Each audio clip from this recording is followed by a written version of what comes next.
Nakita ko yun dun sa sa FYP sa TikTok. Magre-react muna tayo sa meme ng photos. Let's go. So ito, nagpapanggap na kay Sarah Geronimo. Ginawa nga yung yung cardboard na yan.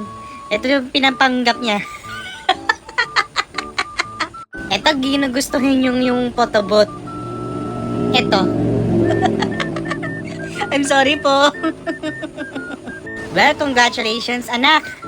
May pregnancy pa to. Hindi lang yung pregnancy test, kundi yung fastener. Tilapia ba to? O ito? Uy, huwag kayong matakot nyo sa bata. Hindi naman totoo yung dinosaur. Kawawa naman tong bata. Hala ka. Na-engage na ba to? Or real or legit or fake? Will you marry me? O, tumatakot ka ba yung injection sa bakuna? O, ito, hindi rin papatalo ni ate. Nandiyan ang person.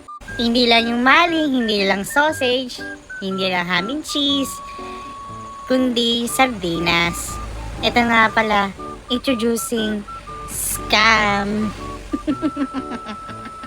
Ginawa ng hugas ng pinggan. O, ito. Pinuhugasan yung bag. Nagutom ka na ba? Tara na, merienda pa tayo. Ang pangalan niya ay saging with banana flavor. 6 pesos lang. Hindi lang ang water or yung pure water, kundi yung alak. Emperador water dispenser. Grabe ang rude nyo. Yung product ng Realme, ginawang Sito. Yung series, ginawang Sito product. Masarap ba na mahilot mo? Well, introducing effervescent oil, juice water. Juice water daw. Grabe kayo, yung tinola lang manok, ginawang tinolang dinosaur.